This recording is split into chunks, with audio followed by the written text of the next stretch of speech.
Hollywood की film the exorcism of Emily Rose या Anneliese Michel की वो दर्दनाक कहानी हम सब ने कहीं ना कहीं सुनी है, राइट। सालों से सिनेमा और पॉप कल्चर ने इन अजीबोगरीब हरकतों को आत्माओं के कब्जे या किसी शैतानी शक्ति का नाम दे दिया है। मतलब एक बेहद गंभीर साइंटिफिक और मनोवैज्ञानिक स्थिति को बस एक डरावनी कहानी बनाकर रख दिया गया। खैर, चलिए इसकी गहराई में उतरते हैं और इस विश्लेषण के जरिए उस असल क्लिनिकल सच्चाई को समझते हैं जिसे अक्सर इस रोमांच के पीछे छिपा दिया जाता है। तो इस एक्सप्लेनर में हमारा रोड मैप कुछ इस तरह रहेगा। सबसे पहले हम पोजेशन या आत्माओं के कब्जे वाले मिथक को डिकोड करेंगे, फिर बात करेंगे ऑल्टर्स की असलियत पर, उसके बाद देखेंगे कि कैसे ट्रॉमा इसके पीछे एक ट्रिगर की तरह काम करता है, और अंत में जानेंगे एकीकरण या रीइंटीग्रेशन का रास्ता क्या है। चलिए शुरुआत करते हैं हमारे पहले हिस्से से, पोजेशन के मिथक का खंडन, हॉलीवुड बनाम क्लिनिकल सच्चाई। इतिहास में जब भी किसी इंसान में खुद के ही व्यक्तित्व से एकदम अलग कुछ बर्ताव किया तो उसे दुर्भाग्य से शैतानी साया या प्रेत बाधा मान लिया गया। लेकिन असल में वो कोई जादू टोना नहीं, बल्कि एक बहुत ही सीरियस मेडिकल कंडीशन है, डिसोसिएटिव आइडेंटिटी डिसऑर्डर यानी DID। सच कहूं तो हमें अब मल्टीपल पर्सनालिटी डिसऑर्डर जैसे आउटडेटेड शब्द और भूत प्रेत वाली थ्योरीज को पूरी तरह से पीछे छोड़ देना चाहिए। ये प्योर मनोविज्ञान है। इसे ऐसे समझते हैं, हमारी पहचान कोई एक सीधी लकीर नहीं है। मनोवैज्ञानिक कार्ल रॉजर्स ने बहुत सही बात कही थी कि इंसानी पहचान कई परतों में होती है।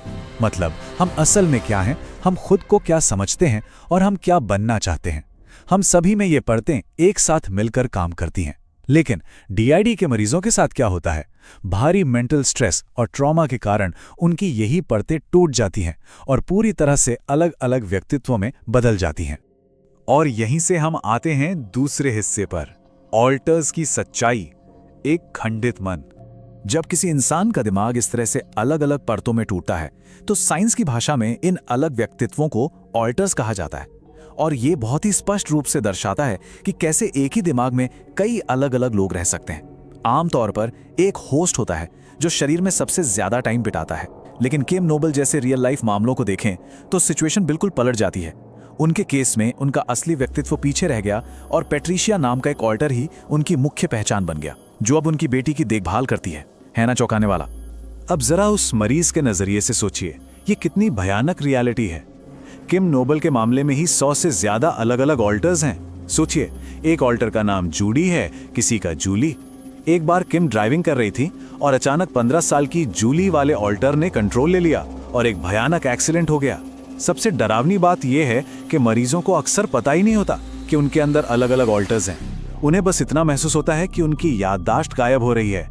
उनके लिए घंटों या कभी-कभी दिन बस गायब हो जाते हैं। इस खोए हुए समय यानी लॉस्ट टाइम का एहसास अंदर तक झकझोर देने वाला होता है। तो अब हम आते हैं सबसे अहम सवाल पर। भाग 3, ट्रिगर के रूप में आघात, मस्तिष्क का सर्वाइवल मैकेनिज्म। आखिर किसी इंसान का दिमाग इतने हिस्सों में क्यों बढ़ जाता है?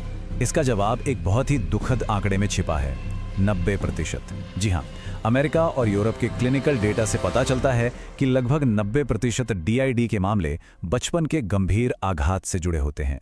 ऐसा भयानक शारीरिक या भावनात्मक शोषण जो इतना दर्दनाक होता है कि एक छोटे से बच्चे का दिमाग उसे किसी भी हाल में प्रोसेस नहीं कर पाता। तो इसे किसी रहस्यमयी घटना की तरह देखने के बजाय एक बायोलॉजिकल नजरिए से देखिए। डिसोसिएशन दरअसल हमारे शरीर की खुद को बचाने की एक बेहद एक्सट्रीम रणनीति है। जब दर्द बर्दाश्त के बिल्कुल बाहर हो जाता है तो दिमाग उस दर्दनाक याद से खुद को कट ऑफ करने के लिए अपने ही भीतर नए डिब्बे या कह लें कंपार्टमेंट्स बना लेता है। ये कोई बीमारी नहीं है, बल्कि एक सर्वाइवल मैकेनिज्म है। शरीर और दिमाग बस उस भयानक दर्द के बीच जिंदा रहने की कोशिश कर रहे होते हैं। और एक बात समझना बहुत जरूरी है, डिसोसिएशन कोई ब्लैक एंड व्हाइट चीज नहीं है, ये एक पूरा स्पेक्ट्रम है। स्टडीज बताती हैं कि लगभग 74% लोग अपनी लाइफ में कभी न कभी हल्के डिसोसिएशन का अनुभव करते हैं, जैसे दिन में सपने देखना या ड्राइविंग करते हुए अचानक ख्यालों में खो जाना और बिना याद रहे लंबा रास्ता पार कर लेना, जिसे हम हाईवे हिप्नोसिस कहते हैं। ये सब बहुत नॉर्मल है। लेकिन जब यही स्पेक्ट्रम बचपन के किसी भयानक ट्रॉमा की वजह से अपने चरम पर पहुंच जाता है, तब जाकर ये डिसोसिएटिव आइडेंटिटी डिसऑर्डर बन जाता है। अब बढ़ते हैं हमारे आखिरी हिस्से की तरफ, एकीकरण का रास्ता, सुरक्षित तरीके से उपचार। जब कोई इंसान इतने गहरे आघात और बिखरे हुए मन के साथ जी रहा हो, तो मॉडर्न मेडिसिन उसका इलाज कैसे करती है? इसका रास्ता है एकीकरण, यानी रीइंटीग्रेशन। साइकोथेरेपी में एक्सपर्ट्स कोई जादू नहीं करते, बल्कि वो बहुत ही सिस्टमैटिक ढंग से काम करते हैं। सबसे पहले उन ट्रिगर्स की पहचान की जाती है जिनकी वजह से व्यक्तित्व बदलता है। फिर अलग-अलग ऑल्टर्स के बीच एक सुरक्षित संवाद स्थापित किया जाता है। और फिर आता है सबसे मुश्किल कदम, उस दर्दनाक अतीत को स्वीकार करना और उससे उभरना। जब ये सब होता है, तब जाकर वो बिखरी हुई पहचानें वापस एक मूल रूप में जुड़ने लगती हैं। लेकिन यहाँ हॉलीवुड और रियलिटी का फर्क समझना बहुत क्रिटिकल है। फिल्मों में चाहे हॉरर हो या कॉमेडी, मानसिक बीमारियों को अक्सर हिंसक या मजाक के रूप में पेश किया जाता है। किसी तथाकथित डॉक्टर को थप्पड़ मारते या अजीबो-गरीब भूत भगाने वाले तांत्रिक तरीके करते हुए दिखा देते हैं। लेकिन असली जिंदगी में असली क्लिनिकल थेरेपी करुणा, सुरक्षा और भरोसे के एक बेहद कॉन्फिडेंशियल माहौल में होती है। यहाँ कोई झाड़ फूक नहीं होता, बल्कि पूरी तरह से साइंटिफिक और सुरक्षित तरीके से मरीज का मार्गदर्शन किया जाता है। तो इस पूरी चर्चा को समेटते हुए एक सवाल जो हम सबको खुद से पूछना चाहिए, जब हमारे पास विज्ञान मौजूद है, जब हम साफ साफ जानते हैं कि 90% से अधिक मामले बचपन के भयानक आघात का नतीजा हैं, तो एक समाज के तौर पर हम सहानुभूति और सही इलाज देने की बजाय डर और अंधविश्वास का रास्ता ही क्यों चुनते हैं?